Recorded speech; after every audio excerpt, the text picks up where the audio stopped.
wondering if we would ever make it to this day. Today marks the culmination of our 806-day journey of high school life.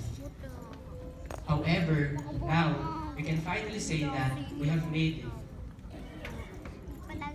Good morning to my fellow graduates of Paul Academy Batch of 2018. Together, let us wish a warm welcome to our faculty and staff and to our beloved families and friends. And of course, we cannot forget our esteemed administration, Mrs. Yolanda C. Politico, the President and Directress of Paul Academy, Ms. Joy Politico, the Assistant Administrator and Board Secretary, and our honorable guest, Dr. Victoria Antoveros. We welcome and thank you. First of all, congratulations to all of us. And to our families, guardians, and teachers who are celebrating with us today.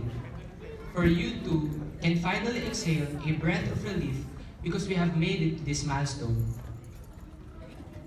Today is a turning point in each of our lives. It is now our time to reflect on the past and to look onward to the future. For most of us, Paul Academy has been our second home. Although our school may not be huge and it's only 12 years in operation, the love we share tremendously instills power and drive in us, which continues to help us create a colossal mark in this world. Paul Academy has been the very foundation that has cultivated our talents and honed our skills into becoming a well-rounded students we are today. Paul had continuously instilled and developed in me a great passion in the importance of education. I have learned that everything is a process and this is not the end. I know that it can be hard at times, and believe me, there will be more moments where we feel like giving up. But it is in these moments we must prevail, because as one famous quote goes, the moment we are ready to quit is usually the moment right before the miracle happens.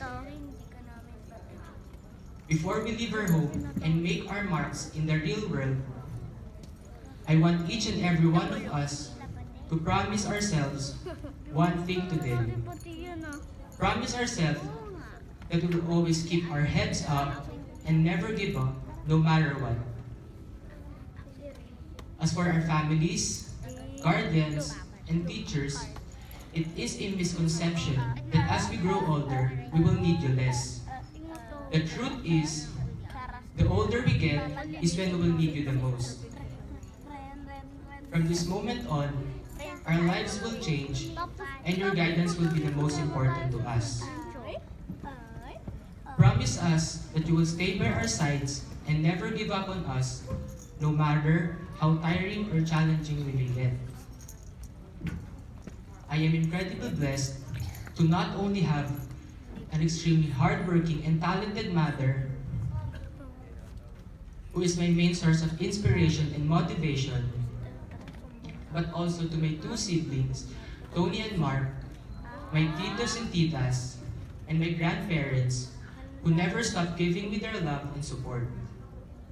And of course, all the glory and honor goes back to God, the center of our lives and the source of everything. Now, along with learning comes the responsibility of success through discipline and teamwork. My best memories in this school have always been the moments working with you all, and especially to my classmates, grade 10 Matthew. Thank you for our bonds. And thank you for making me proud for everything that you do. And also, in making sure for our events and programs turn out to be a success. It is through you that I have found the importance of taking your own initiative and becoming a leader on your own. Our school's vision goes, molding your children to be future leaders is her steadfast commitment. And I do believe that I have triumphed in this. To my fellow graduates, it is because of our friendship that we will set good examples to the new people that we will be working with in the future. From the moment I have entered nursery in this school to standing in front of you today, the values of knowledge and wisdom, love and hope, and the integrity of God's creation were slowly engraved in the back of my mind. Today, I live with great honor that I may apply these values and teachings wherever I may go. And when I do come back, I make sure that I have reached the level of success I hope for.